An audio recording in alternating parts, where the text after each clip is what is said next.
Hello and welcome to Gaming News Roundup for week 1 of 2017, your weekly source for everything in the world of video games. Microsoft made a bit of a boo-boo this week when they accidentally forced Forza Horizon 3 players to download the debug version of the game as an update. Not only was this update file 53GB in size, but the update has been reported to have been wiping some players' game saves. With a game as large as Forza Horizon 3, that's a pretty devastating game save wipe. As well as all of that conundrum, the false update has actually leaked the upcoming Porsche car DLC that was meant to make its way to the game within the next few months. Whoops. If you've been unfortunate enough to download this update, the official advice from Microsoft is to not load up the game, but instead uninstall it and re-download it from the Microsoft Store. It's unfortunate, especially for those who have slow internet connections, as the Windows Store isn't exactly forgiving with its download speed, but if it keeps your saved games safe, it's probably worth it. The Overwatch Oasis map is now out of its beta development stage on the public test realm and live in the main game.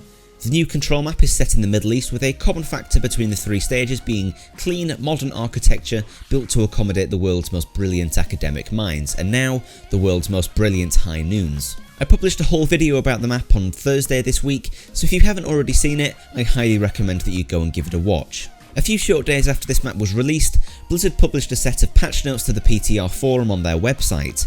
The new PTR patch brings a couple of big changes to the competitive online shooter, most notably the new emote wheel, which has been implemented so that players can equip and use up to 4 emotes, sprays and voice lines all at once. There's also been a couple of big changes made to some of the heroes to provide a bit of much needed balancing, which you can read into using the link in the description below. With CES 2017 underway this week, we've seen a surprising amount of video game news given it's meant to be a tech-heavy convention, a lot of the news being Mass Effect Andromeda related. Aaron Flynn, the general manager for BioWare, has stated on NeoGAF forums this week that the game will run at 1800p with checkerboard rendering on the PS4 Pro, 1080p on the PS4 and 900p on the Xbox One, all capped at 30 frames per second. He also stated that the PC has an uncapped frame rate, and he even thinks that they may have also gotten past the 30 frame cap on the cutscenes, although he quickly mentions that he isn't promising anything and would have to check that first. For a PC gamer like me, having a good quality, stable PC port of a game is nearly #1 priority, so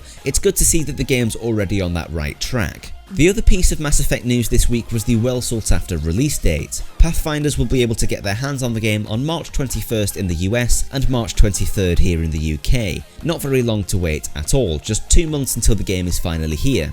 If you aren't sure what all the hype is about, you can pick up Mass Effect 2 for free right now through the Origin on the House scheme. Don't worry if you haven't played the first one, it's pretty outdated these days and the story doesn't matter a whole lot anyway. That's all for this week. As usual, all of the references are linked down below if you want to read further into any of the stories. Don't forget to leave a like if you enjoyed and subscribe so that you don't miss next week's episode. You've been watching Major with Gaming News Roundup, and I'll catch you in my next one.